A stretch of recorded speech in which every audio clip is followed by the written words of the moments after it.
Good morning and good afternoon, everybody. Welcome to another NICER National Institute for Congestion Reduction webinar. We'll get started in just a moment or so. As you get yourself situated, feel free to navigate Teams. You've got access to the chat window, so feel free to introduce yourself, say hello, let us know where you're joining us from and something you hope to learn today. Again, we'll get started in just a brief second.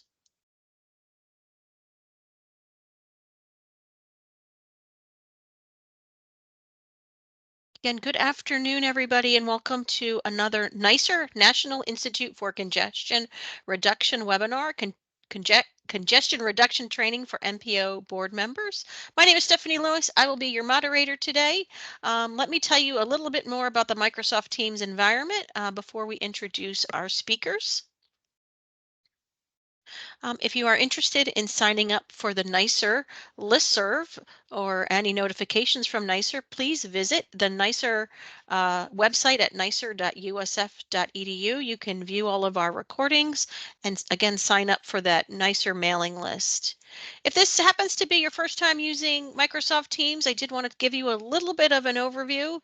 You can disable your your microphone and camera have been disabled, but you do have an opportunity to interact with the presenters by utilizing the chat and or Q&A window. I know not everybody might have access to that Q&A box, but feel free to utilize the chat window to submit any number of questions. You can view a list of everybody who's logged in by utilizing the attendees list or the people button. You also have access to the react button that will allow you to give thumbs up or applause at any time throughout today's presentation. If you experience any technical difficulties with sound or audio, feel free to hit the three little dots with the more button. Scroll down until you see audio settings, and that will have Microsoft Teams call you directly on the phone. And at the end of today's meeting, simply click the Leave Meeting button, and that will end Microsoft Teams meeting. So with that, again, my name is Stephanie. Let me tell you a little bit more about our presenters before I hand it over to them. Our first presenter today will be Jeff Kramer. He is the program director for the Transportation Planning Policies and Processes at the Center for Urban Transportation Research out of the University of South Florida. We have Tia Boyd. She is a research associate, again, with the TP3 program at Qatar.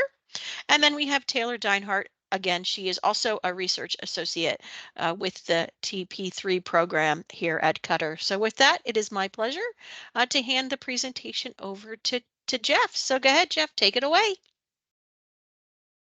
All right. Thank you, Stephanie. Hopefully everybody can hear me. Stephanie, can you hear me? I'm coming through okay? You sound fantastic. Terrific. Thank you. So welcome, everybody. Thanks for having us. I'm Jeff Kramer with the TP3 program at Qatar, and we're going to be talking today about a project that we did for the National Institute for Congestion Reduction, NICER. So I just wanted to thank NICER for a moment for funding this piece of research. And what we did was we created a congestion reduction training for MPO board members. And you might ask, why why do we do that? So really the problem statement that we worked with was that MPO board members uh, make a number of significant decisions that have long-lasting impacts on the character of their community. They're making decisions about what projects are going to be funded, what activities, what services will be provided, and they're planning for it in their long range transportation plans and programming funds in their TIPs. Yet most of them come to their position without any background in transportation, don't even necessarily know what MPOs are or the nature of multimodal congestion. I want to emphasize that again, we're talking about multimodal congestion here in this training. So we're not just looking at roads, though a lot of that is related to roads, but we're also looking at congestion within other modes as well. So our project goal then was to educate MPO board members on their role in managing and reducing congestion in their metropolitan area. And beyond that, we had kind of a secondary target audience of MPO staff. And while I'm thinking about it, really this training would be useful for really anybody involved in transportation or who's a stakeholder in the movement of goods and freight and people in your metropolitan area, to understand what role the MPO can play in trying to manage and reduce congestion in the intermodal system in your area. So with that, we started the project with kind of a methodology or an approach.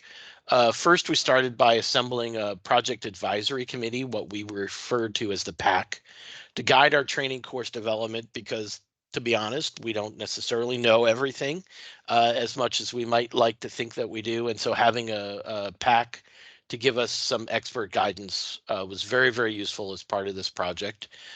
We then identified our learning needs and the appropriate level of detail, remembering that our target audience were MPO board members. So we're not talking to staff directly. So what's the right level of detail and what is it they need to learn? And then developing the training materials, and how are we going to then, once the training materials have been developed, how are we going to deliver it? How are we going to market it? How are we going to make it available to everybody who we think needs to learn about this? So first, note about our pack. We were very fortunate to have the leadership at both the Association of Metropolitan Planning Organizations (AMPO) and also the National Association of Regional Councils (NARC). We had the leadership of both organizations were members of our pack. And these are both national associations representing MPOs across the country. For those of you who don't know, there are over 420 MPOs across the country, and so these are two organizations that are the national advocacy and training and membership organizations for MPOs. And we were also very fortunate to have the executive director of the Florida MPO Advisory Council join us on our PAC. So with those three people and their staff participating in our PAC meetings, which we had very regularly through the course of this project, giving us input, feedback, and really the benefit of their experience, and to the extent needed outreach to their membership. We also recognize, and this will come up later, that these are also people that are going to be very useful in making the connection between the product, the training that we develop, and it is their membership that we are trying to reach. So we'll have more about that later. So then we had to identify our learning needs and the appropriate level of detail in that. And I mentioned that briefly a couple of slides ago. But really, look, the average MPO board member comes to the job. They ran for office. The vast majority of MPO board members are either mayor, county commissioner, city councilman, and um, and they might have been bankers or lawyers or insurance people or whatever they did before. It probably didn't have to do with planning. It didn't have to do with transportation planning or transportation infrastructure in general. And so they come to this with very little knowledge about transportation in general, congestion specifically. They may or may not have even known what the MPO was before somebody appointed them to sit on the MPO board. So we really thought through with our pack, what do they need to know? What do we need to get everybody up to a common denominator of understanding in order to even have this discussion? So so we thought about, what does the average MPO board member know about why the MPO exists? What does the MPO do? And what is their specific role as an MPO board member versus other participants in the MPO process, which include staff, um, the technical advisory committee members at an MPO, which are often your public works directors, modal agency staff, local planners, and emergency responders, and so on. And also, what does the average MPO board member know about the nature of multimodal congestion? What is it? What causes it? Um, What should we think about it? How much money should we, money and time and effort should we take addressing it? So we're thinking about the appropriate level for elected officials in both of those areas. So that led us to the development of our learning objectives. At the end of our training, what do we want these MPO board members to be able to walk away and understand? So we wanted them to be able to describe the MPO responsibilities and specifically their role as an MPO board member. We wanted them to be able to define the term congestion. We want them to be able to understand the causes of congestion, recurring congestion, non-recurring congestion, so the types of congestion, and also the pros and cons of congestion. And most people, when you talk to them, couldn't think of a pro of congestion, but we have congestion where there's terrific economic activity, and maybe sometimes we want a little bit of congestion. It's a sign of something good happening in that area. And more importantly, do we need or want to spend our resources, both time and money, addressing congestion in one corridor when maybe we ought to be focusing on other corridors instead? And then we wanted them to be able to recognize the policy and physical approaches to addressing congestion. A lot of people think, oh, we got to widen the road. That's what we need to do to address congestion. Well, that should really be your last gasp for trying to address really problematic congestion. There are a lot of approaches and strategies for addressing congestion that are more efficient, both in terms of time and energy. They can be implemented more quickly. They have a much lower impact to the community. So thinking about those things and then applying those lessons to plan, implement, and advocate for congestion mitigation or reduction approaches as appropriate as leaders of their MPO. So kind of putting together those things from before. So what did we do? We created 5 online video modules. And we did that specifically. We were thinking through how are those approaches and what do they need to learn. And so we created an approach to put it online so it's available to anybody through a YouTube channel. And we'll talk about that more in a minute. The 5 modules first say, why do MPOs exist? Why did Congress want to create a federal 3C transportation planning process at the metropolitan level? Why did they create MPOs? And specifically, what did they think was important in terms of creating MPOs that were populated by policy board of elected officials, local elected officials? So why do they exist? Then the MPO's structure and function. What authority do they have? What do they do? What are the core products of an MPO? And also, secondarily, what influence do they have over the transportation decision-making process beyond their own direct influence as an MPO? We also have a sub-module about the congestion management process. A deeper look into that. It's a relatively short module. MPOs that are over 200,000 in population are required by federal law to have a congestion management process that looks at the bottlenecks in their transportation network and providing innovative solutions to freeing up those bottlenecks. Then a module focused on traffic congestion, both transit and highway traffic congestion, the causes, the impacts, and the management solutions.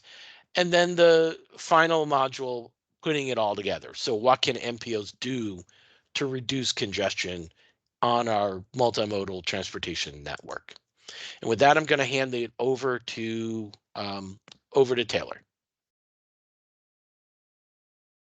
Okay, so since our ultimate goal was to reach a certain, let me turn my camera on, you can see. Since our ultimate goal was to reach a certain segment of the population, Once we had identified learning needs and decided on necessary learning objectives, we decided to actually tackle creating content from a marketing perspective. And we did this in 4 steps: defining the target audience, creating compelling content, promoting the training material, and facilitating the accessibility of that material. So for the first step, defining the target audience, we knew the job title of the target audience, which was the MPO board members, but we didn't know exactly who they were as far as demographics and their behavior.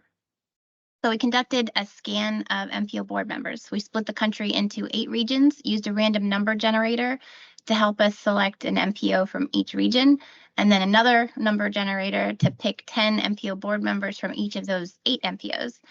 The basic demographic information for each of those 80 MPO board members were identified through social media profiles, news stories, white page type websites, and then biographical information on government websites. Where demographic information wasn't readily available to us or it was unclear, we just left that blank. That's why there's some unknown percentages in the chart that you see on the left-hand side of the screen. So what you see in that chart for the demographic graphic information for the sample is we notice there's a fairly large range for ages of MPO board members from 31 to 83 years old. But 73% of the individuals that we sampled were over 50, and 63% were men and 78% were white.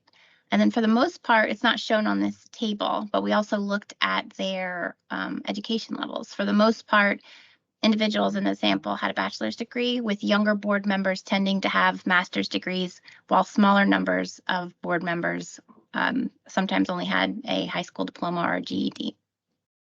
So once we knew more about our target audience, we dug a little into how these people in the demographics, how this group tends to receive information. We looked at research conducted by the Pew Research Center and found that generally our target audience owns a smartphone or a tablet and engages heavily in online activities. Pew Research also indicated that email was the most popular activity for our target audience, those over 50-year-old people, followed by activities on YouTube and Facebook, and to a somewhat lesser degree on LinkedIn. So the chart or the table on the right-hand side with the blue kind of shows in the red boxes who we're kind of looking at depending on those characteristics.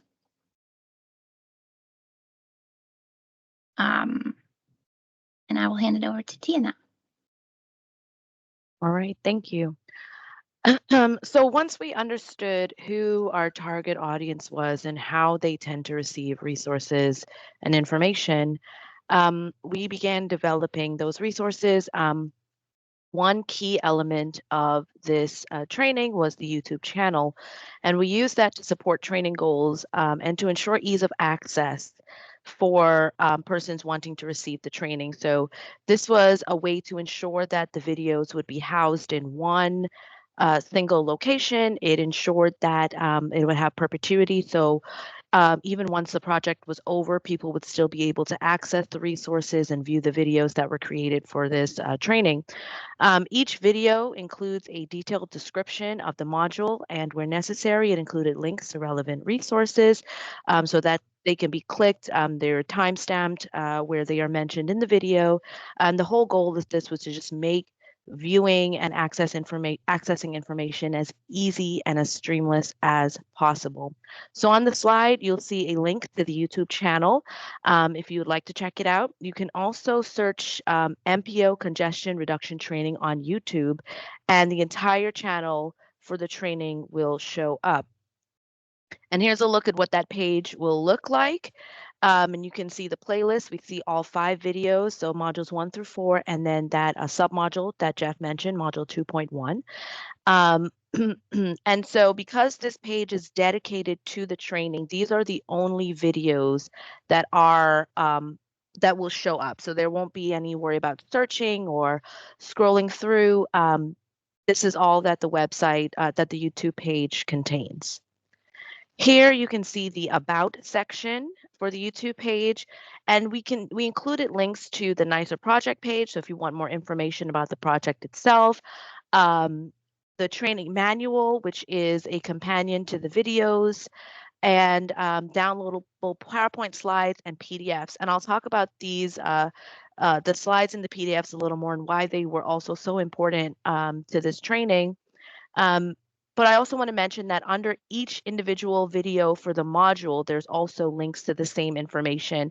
So if a person were to only receive a link to one video, they would still have access to all of this information as well. So about those PowerPoints and PDFs, we realized that this training, although we created it as videos and as they were created as conversational style, kind of podcast style videos, we also realized that this training would serve a larger purpose for MPO staff and other training facilitators who may want to take this information and apply it in their agency. So the PowerPoint slides and PDF documents were essential to that because not only can they share those and go at a pace that they would like, but they also allowed the materials to be modified so that facilitators can add local information into each slide. So the information in the training is at a national level, but it is important to recognize that every MPO, every region, every state has things that make them unique, whether it be state laws that address the metropolitan planning process, whether it be local issues that come up. Maybe they're having specific discussions around congestion on a certain corridor. That information can be inserted into the PowerPoint or PDF version of the training to make it relevant to the audience at a specific agency. Also, at the end of each module, you see at the very bottom right on your slide, we provided a slide, what to do if you have more questions. And the first approach would be, of course, to contact the MPO staff director, because that is the person who would know what is going on with the MPO, what is going on at the regional level. But we also included links to AMPO, so the Association of Metropolitan Planning Organizations, and NARC, the National Association for Regional Councils, so that if there are questions that maybe the MPO director is, there's information that they may not be aware of, or questions that come from a national level, maybe there's a question about something specific in the training, maybe some of the legislation relative to MPOs or guidance that has been put out on MPOs that there are questions on. These are the people who would have the answers to those questions, who would have access to the relevant resources and information at that national level. So we thought it was very important to include that as a part of the PowerPoints and the slides. And so in companion to that, we developed a training manual to guide users through the training. So the videos are straightforward, they are easy to follow. We provided all those resources in the YouTube videos and in the slides, but also exactly explaining to people exactly how to use the training in various ways. So it begins with how the document can be used, so a general overview. We then define the learning objectives, which can be modified based on the specific needs of the agency or the facilitators. And then it describes each module and provides two approaches for implementation. So the first is a self-guided training. So we walk people through how to, if an elected official or even an individual who is interested in this topic wants to know how to make the best use of the available materials, we provided a few pages with how to go about doing that. What is the best order or options for viewing the materials? Also, the second option is for a guided training by a facilitator. And a facilitator may be MPO staff or staff of a similar organization, or it may be somebody whose specific role is to provide training who may or may not be affiliated with the MPO or a similar organization. So in this approach, facilitators are encouraged to divide the modules into short training sessions use the materials to create their own training, and as I mentioned before, provide local information for the MPO board members. And finally, identify areas that need to be reinforced.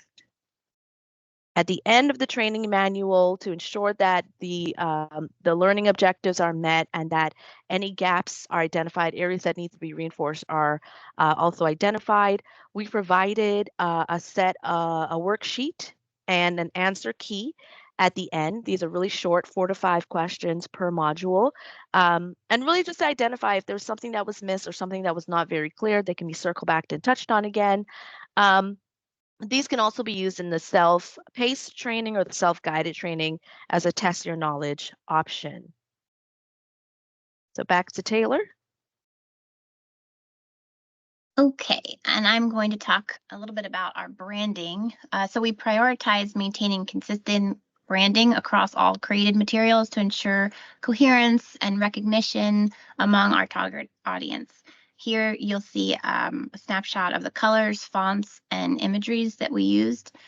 This uniformity signaled to our audience that these resources were interconnected and originated from a singular source, which was us. As Jeff talked about earlier, we asked our project advisory committee the members of our PAC to help us with outreach and efforts, and they helped by promoting the training on their organizational website and sending out email blasts to their members. So AMPO, NARC, and the MPOAC helped a ton in getting information out that way to our intended audience. To assist them, we created digital flyers and text to include an email blast that they could send out to their members. We also created a couple different iterations of social media content for Facebook and LinkedIn. This is an example of one of them. And then we also made hard copy versions of the flyers to take to conferences and presentations that we have been involved in. Which is a good segue into this slide, which is we promoted the materials for presentations. So Jeff went to the AMPO conference last September and presented this information and passed out paper flyers. We're talking to you guys right now. And the next presentation that we're slated for is the Florida Planning Conference that's this coming September. And then we wanted to make sure that our training material was easily accessible to our target audience in a couple different ways. First, if you search for MPO board member training on Google or Bing, our content comes up as a top hit on search engines.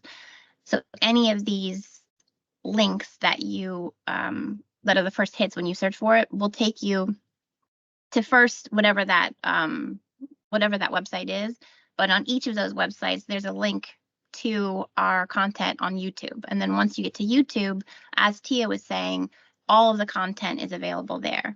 So we made it as easy as possible to kind of to get a path to the content. We also wanted to make sure of the longevity of our resources and minimize the risk of broken links. So to achieve this, we permanently hosted all of our material on USF's Digital Commons. So whether users search online or accessing it through our designated platform on USF, they'll always find what they need without any hiccups, without any broken links.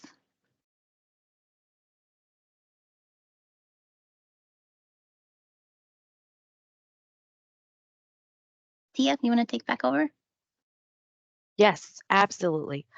All right, so now that we've shared some information about why this training was developed, some of the background information for why it is important to understand congestion, we'd really like to include a call for action for you, for others who may be viewing this webcast, to view the material, share the material, whether you are a board member or elected official, if you are MPO staff, if you are just somebody who is interested in understanding MPOs and understanding congestion, this material provides a wealth of knowledge for anyone who falls under those categories. All of the training materials are available online. You can find them by searching MPO board member training or MPO congestion reduction training in your preferred online search engine or on YouTube.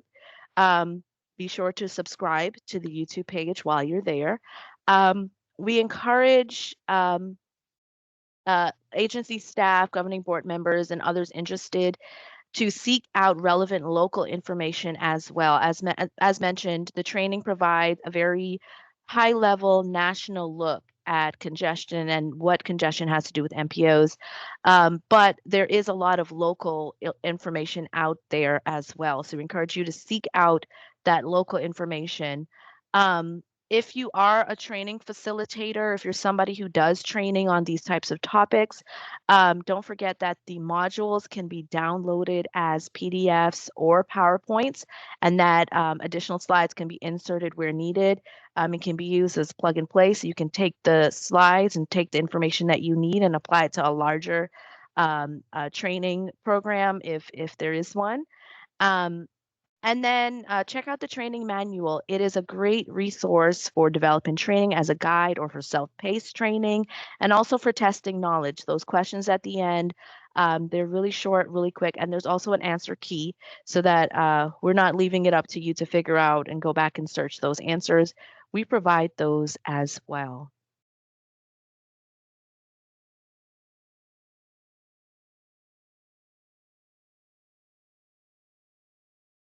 Trying to click the next button. I think I have it now. So Perfect. and I just wanted to also add the, we are making this call every time we talk about this. So we really want the content out there. And it's useful in many ways to many different audiences. We realized as we're putting it together. The other thing that it occurred to me just now as Tia was talking is that the handbook is also useful to those who want to develop training similar to this, but maybe on another subject. We discuss the approach in the final report, and in the training manual, we also talk about, mostly it's in the final report, which is downloadable as well. The approach that we took, the outreach that we followed, the demographic look at who the target audience is. So it's also useful from that perspective as well, that you can look to this if you're looking to develop similar training in a different subject area. So with that, I just want to thank you all for your time, and again, encourage you to go out there, take a look at the materials, use them as you see fit, forward them to people you think that will be able to use it. Forward to your MPO. If you're not with an MPO, download this material and send the link to your MPO. Let them know it's there, and we'd encourage you to do that. We thank you for your time. We're happy to answer any questions you have. Great. Thank you so much, Jeff, Tia, and Taylor. Just really quick, Taylor, as we move to the next slide, I know that there was some discussion in the chat window about the 8 regions. Since this recording will be posted on YouTube, I was wondering if you wanted to address the question that was the conversation that you were having directly with one of the participants. Sure. Somebody asked if East Coast, West Coast, and Midwest were represented in that sample that we took to find out who exactly the MPO board members were. And the answer is yes. The 8 regions that we selected were Far West, Rocky Mountain, Southwest, Plains, Great Lakes, Southeast, Midwest, and New England. And so the entire country was included in this sample size. But then within each of those, we let a random number generator help us select which MPO that we would look at. So we would be as random as possible. Great, thank you so much. The first question, these were some of the questions that were submitted during the registration process. It says, is this training only for MPO board members, or would it be useful for other people to also look at this? Yep. So I can take that one. It would honestly be useful for, I think it's useful for everybody if you're interested in this subject area, because it isn't, while targeted to MPO board members and kind of that level, I think new MPO staff that want to encourage or take this information to citizens groups, Kiwanis Club meetings, Rotary Club meetings, whatever. You can take pieces of this.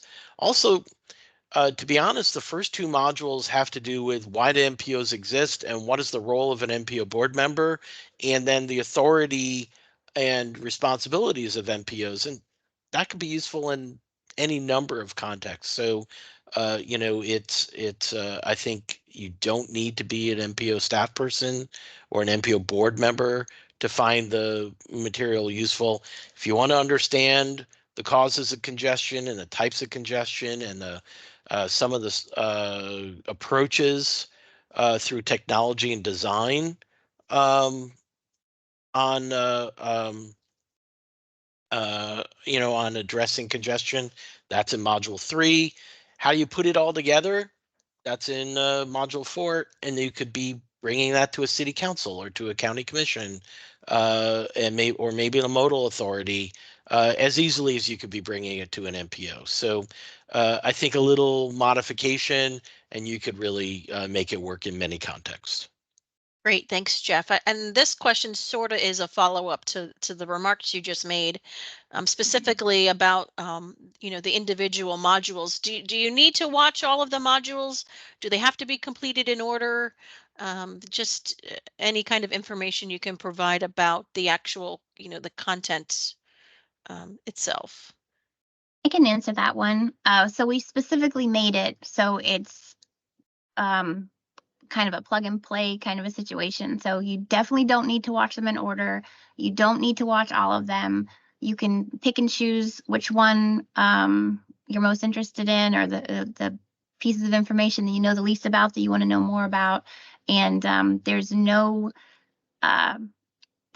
for instance, in module 1 that you have to listen to in order to understand what's happening in module 2. Each one of them is individually kind of a package deal that will give you all the information that you need.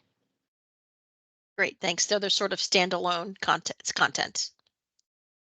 And then I know towards the end of the presentation, you talked about that you've been promoting this training at conferences and through social media.